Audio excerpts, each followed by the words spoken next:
Ceviche dolga, как живут люди в горах Кавказа. This was Russian and means something like... Kseniia? Like, live a long life as... No, wait, I'll start again. So, may you live as long life as people in the Caucasus Mountains live. Ah, okay, so may you live a life as long as the ones in the Caucasus Mountains. Nice. Yeah, and with that, a warmly welcome to everybody. This is Inspirierend Anders. Again, my name is Luca Beutel. And with me on the other end of the world in Russia is Kseniia Gavrilova. Is it right? Yeah. Yes, nice. Yeah, it's perfect. Hi. Nice that you are here today. Hi. Thank you for inviting. Great to have you. Kseniia, let's give us a short overview about who are you and what are you doing and where are you exactly at the moment? Well, exactly. I'm at home at the moment, in my cozy little room.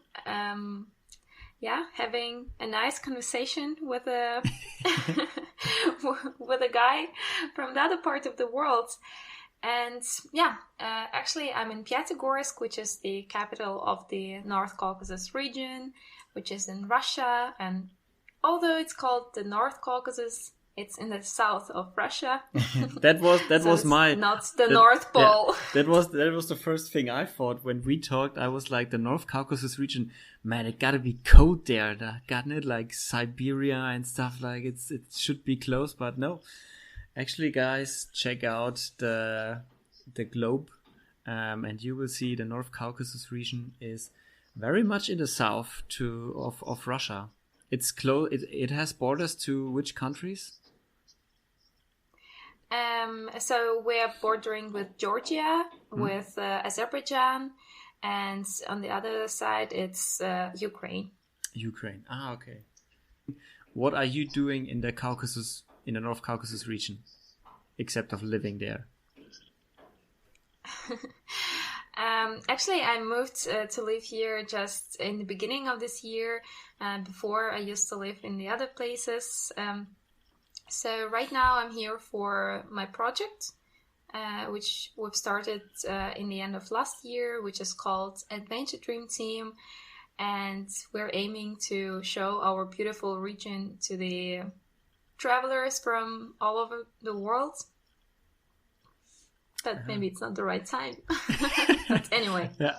It's not really the right time for traveling at the moment. But anyways, I mean, COVID will pass by eventually, and then traveling will happen again. So I think this will be back again. I mean, it's also like you already got experience. It's not like you just founded your company.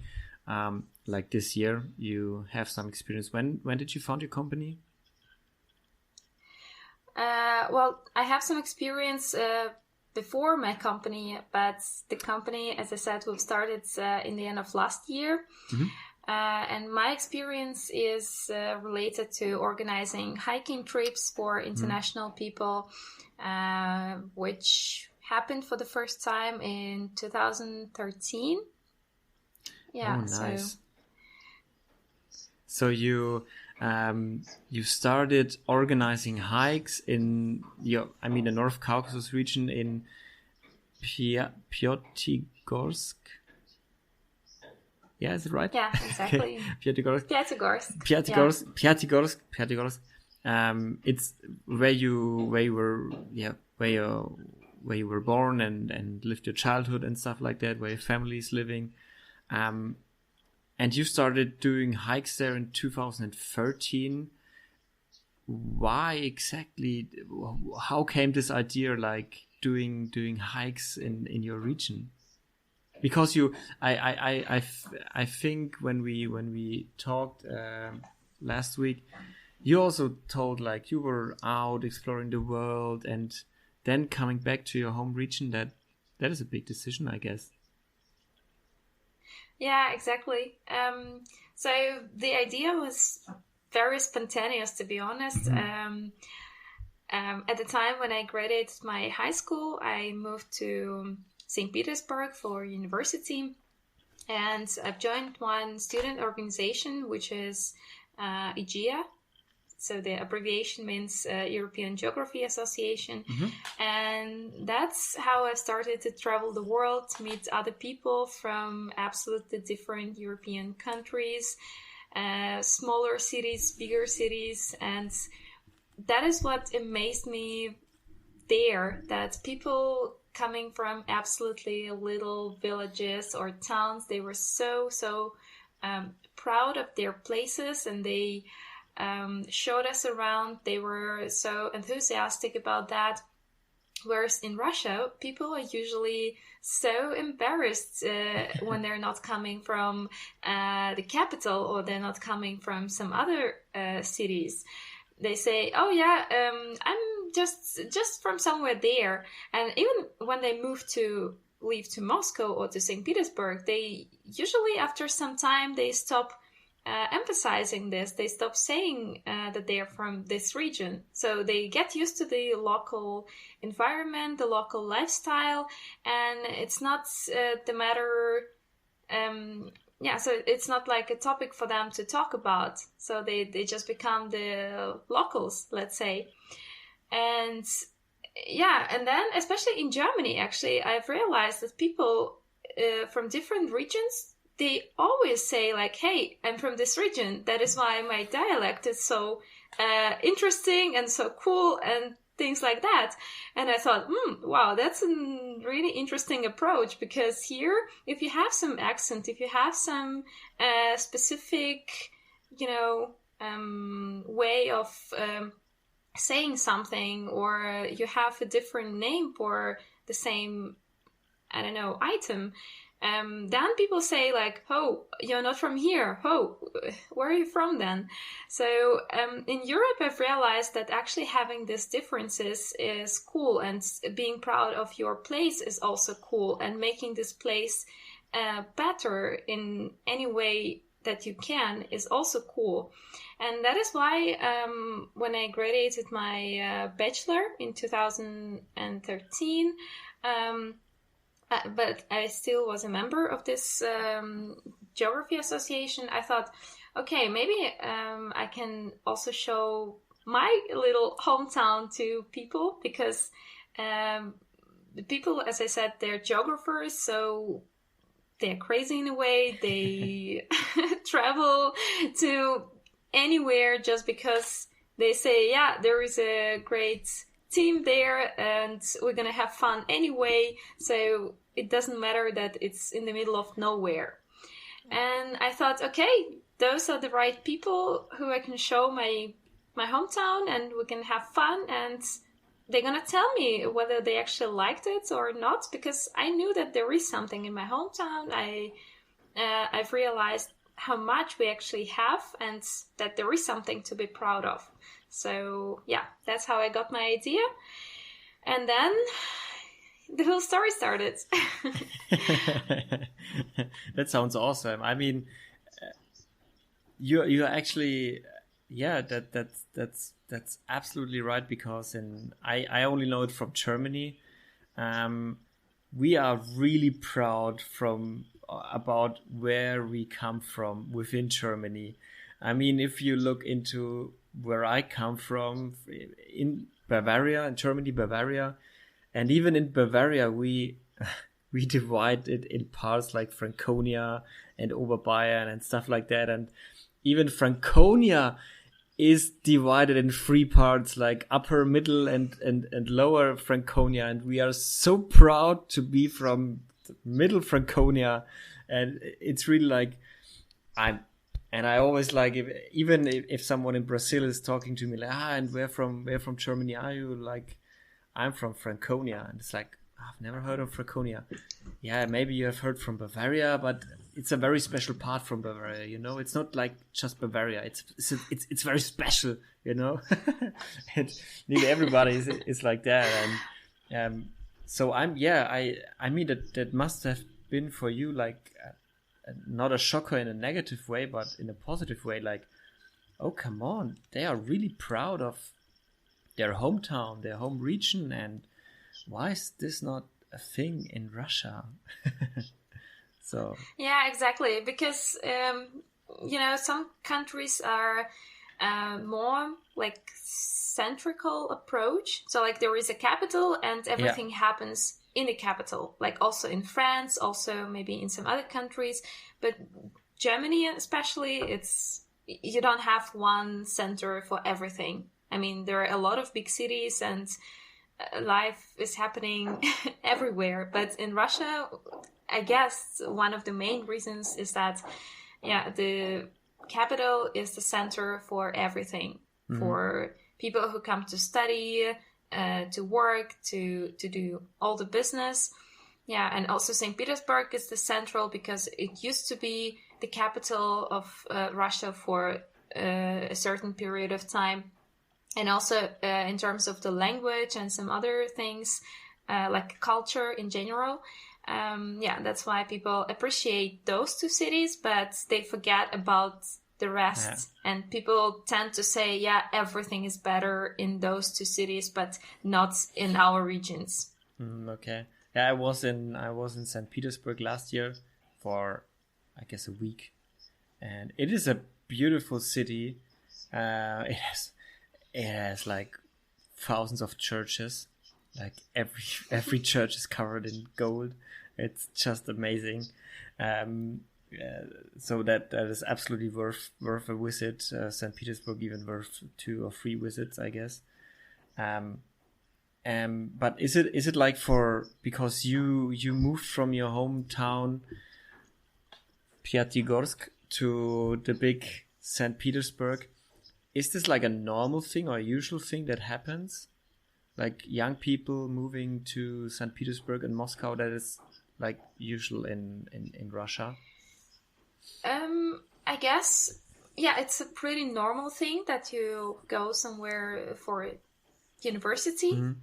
But for some reason, in this region, or at least like in my class or in the parallel, like the same generation that we graduated with, I was among 3 or 4 people who actually moved to different cities, but the rest, they remained in Pyatigorsk because actually we have some universities here, also the language university and the medical university. So actually some people from the other regions, they come to Pyatigorsk for study. Nice. So it's interesting how people mix, but a lot of people, they still try to go somewhere, because in terms of jobs, I would say you definitely have more options in bigger cities. Yeah. And you when you first did your trip, the first hike that you organized in 2013, what did you show the people who were visiting? Like, what is the special thing about Pyatigorsk? Oh, that's a very good question, because actually our excursion started in Pyatigorsk, and then we already traveled to the mountains. Or better, I mean, what is the special thing or the beautiful things about North Caucasus region? I mean, that's what we're talking about, I guess. So there are a lot of beautiful and interesting places, of course. It's so hard to talk about just 1 or 2. But talking about that year when I organized the first event, the first hiking tour, of course I tried to show people, because they all knew me, those people. So like sometimes we never met in person, but we communicated via social media, and they already trusted me. They already knew that, this is my hometown, and that is why they didn't ask me to tell the whole history or the whole, official information, let's say, that people usually want to know at the excursions. So it was my personal approach to that. I was showing them like, hey, this is my kindergarten, let's say. Okay, Or okay. of course, I can't remember exactly what were the places. Of course, the cultural center, the beautiful parks and mountains around the city. We first did the small hikes so that people get used to the climate, the altitudes. And then afterwards, we already traveled to the high mountains. It is like 3 hours drive from the city. So we were taken to the mountains, and then for the whole week we did a hiking trip. Cool. And I guess, the most, how do I say that? So like the brightest emotions for people who are, of course, in the mountains, not in the city.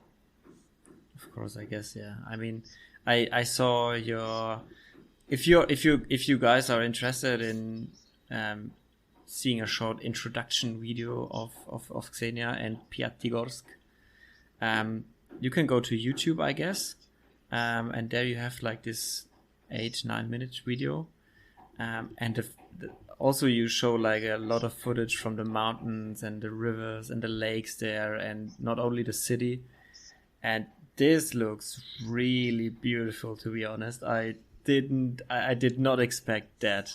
I thought like, yeah, well, it's Russia, so I don't know what to expect. But that was really cool. There was even a desert. Can it be? Do I have that right in mind? Yeah. Exactly. You have a desert. Come on, that is so cool.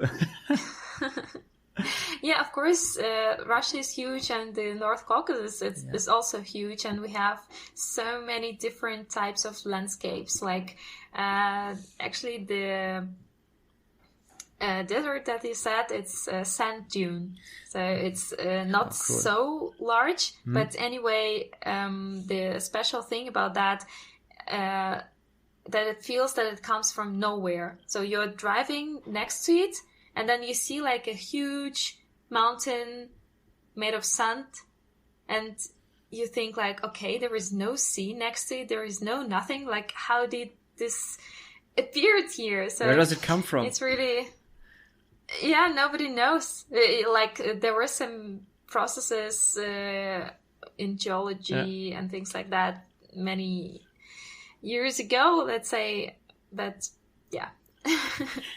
Wow, that is crazy. I mean, in Brazil we have also some kind of sand desert dunes and stuff like that. But I mean, there is a beach nearby, so it's pretty sure where that is coming from. But I for my part, speaking, I did not expect to see a desert in the middle of Russia, or. So I was really surprised about that, but it looked beautiful, and honestly, the whole region looked beautiful with the mountains, and it's how is normally the weather in this region? Is it moderate, or is it like Siberian cold every year? Because I think the picture most of the people have from Russia is like cold. Very cold. But I was there last year in St. Petersburg, as I told you, in summer, in June, and it was hot. It was hot. I can tell. Yeah, I guess it all depends how much you actually know about the whole country. But as I've said, it's large enough, so we have different climate zones, we have different time zones, we have different, cultures, and everything is so diverse. And of course, in the south of Russia, we have the climate, which is milder. But if you can imagine going closer to the mountains, then of course you get a bit more like a colder climate, because you get higher. So obviously it gets colder. And in the mountains, depending on the altitude, you can also have like pretty cool days, although it's in the middle of July or August. So you have to be prepared depending on what altitude, depending on what exact location you want to be. And in Dagestan, it's super hot. So like the sand dune, which we were talking about, it's in Dagestan Republic, which is a part of the North Caucasus region. And this is a very hot region. So like starting from June and by the middle of September, it's better not to stay in the city for long. So better travel somewhere closer to the mountains or villages that are high in the mountains. So yeah, it very much depends. We have some steppes, we have some But, other places it's very diverse. I mean, that makes it even more interesting, I guess, for doing a vacation there, because you're not like, okay, let's go to Austria or Switzerland and see the mountains, or go to, I don't know, Morocco and see some deserts, or Egypt. You're like, okay, let's go to the North Caucasus region and see mountains, rivers, lakes, desert, steppes, everything, like in one trip.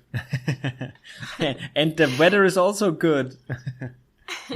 Yeah, from this perspective, it sounds interesting. But when we started with Switzerland, Austria, and all that, and I started to compare the mountains, of course, the Alps are also fantastic. And when I lived in Germany, I also loved hiking there. And it's spectacular as well. Yeah. However, what is different and why Russian people do not think that, spending their vacation in the Caucasus is as attractive and as cool as going to Switzerland, for example, I guess is the whole, how would you say this? Like the organizational parts of all this, like the infrastructure, because the hikes in the Alps and hikes in the Caucasus are completely different.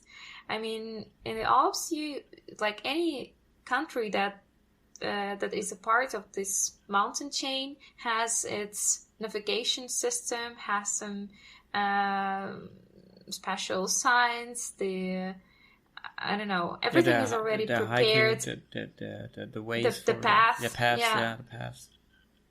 So even if you're not an experienced hiker, you can just take a map, you can download an app, and then like somehow you will manage to find the path and everything. There are some huts in the mountains where you can also stay overnight, have a beer when you are thirsty, and so you can chill basically, and which is a cool part. But the Caucasus Mountains and hiking here is something absolutely wild. Of course, if you wanted, of course, if you want to do some day hikes, you can stay at so we have some ski resorts with nice hotels and nice infrastructure. So you can stay in one of the hotels there and do day hikes. So basically, you're gonna get same level of comfort maybe. But if we are talking about the multiple day hikes and being out in the nature for 3+ days, then it's wild. There are no path, there is no any app for your mobile phone, there is no even internet connection or any mobile signal, so you're absolutely cut from the connection with the world. But this is also the coolest part of it, because when you go with the local guides, with people who know the area by their heart, you can totally relax. You can absolutely enjoy the wild and raw nature, which is such a rare case in these days, because everything is already so explored and everything is so what's the right word for that? Yeah, I mean, it's so explored and good organized for, like, it's very comfortable I guess the most regions. Like when you go to, as you said, when you go to Austria, Switzerland, or Germany, and you want to do hikes in the Alps, this is organized. You don't have to stay outside in tents and camp. There are houses and pensions everywhere, like on every way, and there are also like streets where you can, if necessary, go by car. And it's like this. When I hear you describing it, it sounds much more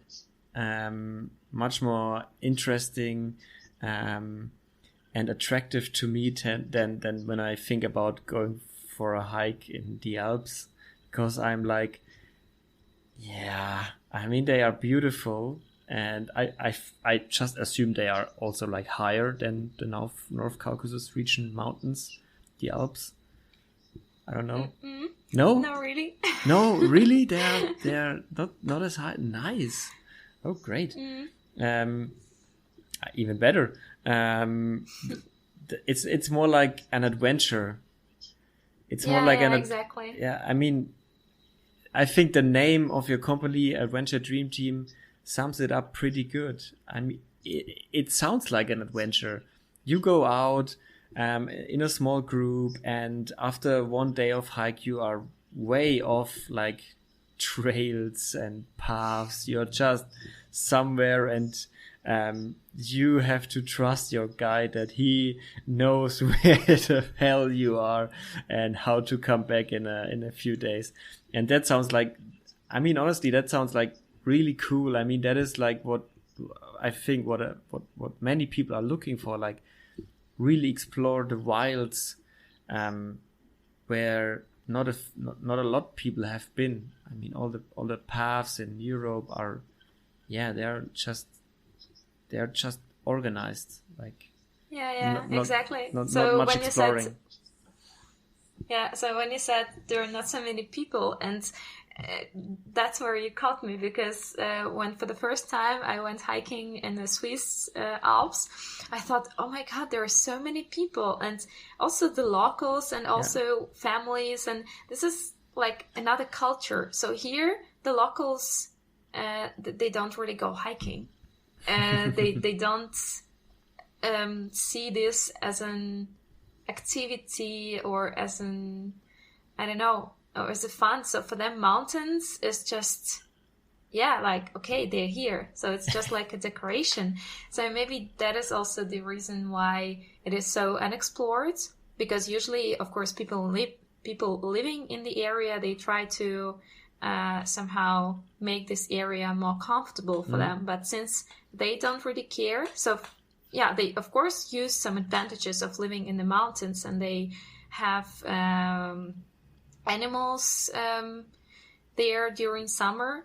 So like the cows, the sheep, you'll find them really far away from the nearest village, and they are staying there for the whole summer. But in terms of the other people and other hikers, so it happened to me once that for the whole 7 days of my hiking trip, I saw no people. So just like only our team. Great. And that was really, really fantastic. And for the team members, it was also a shock. Like, why don't we see other people? We really want to see other people already. We are missing them. We are lost. Come on, admit it, Kseniia. We are lost. You have no idea where we are. No one is here besides us. No, we were not lost. Everything was fine. But it's just the feeling that you will never be able to describe. So it feels like you're the only on this planet, and just nature and you. Yeah. Of course, some people want more comfort, I guess, and that is why I say that such adventures, they're not for everyone, and you have to be mentally ready for that, apart from just buying a proper equipment and everything. So, but that's definitely worth trying and worth thinking about that. I mean, it sounds exactly like that. I mean, what I think is a trend at the moment is like really exploring yourself and challenging yourself, going out of your comfort zone, and you can't do that. I mean, you can do that with people around you, and on, let's stay with the example Switzerland and Austria, like on paths where you see like hundreds of people every day or thousands of people on a weekend, and you are not really alone. But it sounds like if you go to the North Caucasus region and do one of your hikes, it really sounds like you are alone. Like it's you and your team, and you stand on top of the mountain and you see no one. You see not a single soul. You don't even see a path where you walked up. You just see the mountain and the river maybe, and some animals, and that's it. And it's an adventure. Sleeping outside. I guess you're sleeping outside in tents and stuff like that. Yeah. So cooking on your own. That sounds like a survival camp a little bit, even. Yeah, for some people it is, yeah. Especially if you try this for the first time and you didn't have hikes before. Yeah. Then some people say so, like, yeah, it was fine. I really loved it, but it was a real challenge for me. Yeah, because you don't have some simple things that you got used to. Yeah. What is your favorite spot? Do you have a favorite spot in North Caucasus region? I have many. One of those, is actually the place where we had our first hike. So this, the first year I organized it all comes back to the first hike. Exactly. It's like, the first love. You always remember it. So this place is in Kabardino-Balkar Republic, which is also one of the sub-parts of the whole Caucasus region. And why I love this place is that because you actually can have not such a tough hike as in some other spots. It's like you're staying in one base camp, and then you do the day hikes in different directions. That is one reason. And the second reason is all the views in all directions you go. They're so amazing. And I can send you the pictures. Yeah, this is just a pure love, honestly. Please. I cannot describe everything that you can see from there. But yeah, also the altitudes are quite cool. So the toughest hike from this camp that you can have is actually 12 hours hike. Wow. And you go from the altitude, so the base camp is at 2,600 meters above the sea level, and then you get to 3,700 meters, so it's like 1 kilometer up. Wow. And it's very tough. And then from that spot you can also go a little bit higher, so because that spot is in between two mountains, so it's like a how do you say that, like a gorge. Yeah. And then from that spot on you can get a little bit higher, which is then 4,000 meters. So it's the view from there is so spectacular. It's even better than from the top of Elbrus. Oh. And Elbrus is actually the highest peak in the North Caucasus, which is 5,600 meters. I've been there too. And I can say that the hike, which I was just talking about, is even better in terms of views than Elbrus. Because Elbrus is more like a tough hike. So it's 12 hours of only seeing snow in front of you and nothing else. And then, of course, when you are on top already, you can enjoy the view, but it's still more a physical exercise and mental exercise rather than aesthetic fulfillment. So, wow. Yeah. That sounds gorgeous, to be honest. When you describe that, and you really hear when you're talking about that, like you really love your region. Yeah, and often people say that I'm only talking about mountains. Actually, we have so much more also cultures. Like, did you know that in the North Caucasus we have over 50 different nationalities? Wow. So not like people of the same Slavic group and speaking similar language. No, those are completely different ethnical groups. Wow. Speaking all their different languages, having different cultures, different traditions, and this is what I find amazing in our region, and that is why when I moved back here this year, I thought, oh my god, there is so much more to explore. I mean, I knew, of course, a lot already, but it is never enough. I still want to go to this place, to that place. Oh yeah, this is, yeah. and I hear out of what you're saying, like, you are really eager to go back and guide hikes and guide tours through your region, or?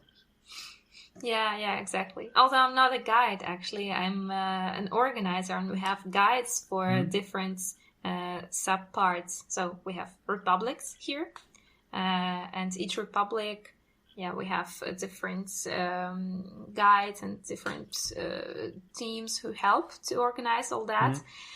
But yeah, I really love talking to people about the region and sharing my passion, my love to this place, because the more I'm here, the more I discover new and the more emotions I have about that. So of course, I think, this place is definitely worth visiting. Why not?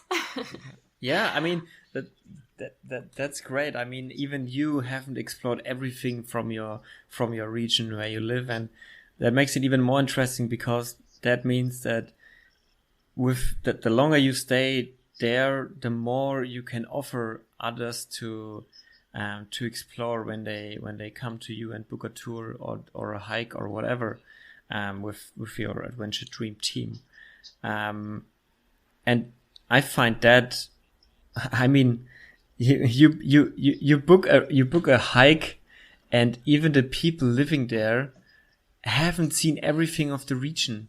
I mean, that is the best example for adventure and and stuff like that. So I think that describes it perfectly. Even the people living there don't know everything about it, because often when you go somewhere in Austria or Switzerland, it's impossible to create new paths. It's just, no, it's not possible. There are the paths.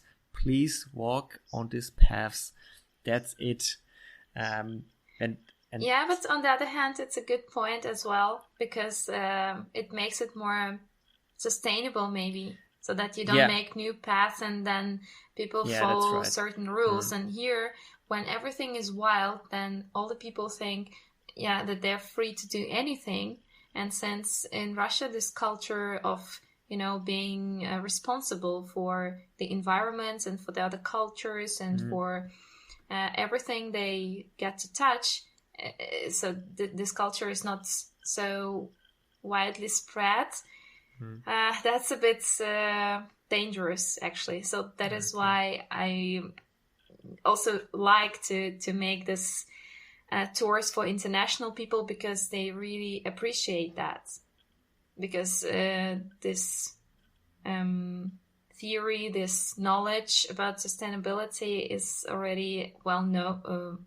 They are well known for all the people, and I think we can start showing a good example together, also for the local travelers. That's a good point, actually, that you make. Yeah. Everything has its upsides and downsides, I guess. It pros and cons. I think so. Yeah. Kseniia, I just looked at how long we are already talking. I was shocked. So we try to get to an end here. Kseniia, when you go hiking, do you listen to music, or do you just enjoy the sounds of nature? Because the next thing I ask is, do you have a music tip for or recommendation for the people? So as the first part of the question is whether I listen to the music on hikes, no, I don't. I don't even take my earphones or anything to listen to music. But of course, I still love doing that when I'm in the city. My favorite song, of course, it very much depends on the mood, my current mood. Yeah. But I guess the song which just stick to me many years ago is the what's the singer? Pharrell Williams, Happy. It's on yeah. Yeah, it's on my phone always, and yeah, it's a ringtone. Yeah, Pharrell Williams with Happy. Yeah. Ah, nice, cool. And who would you like to listen to in this podcast?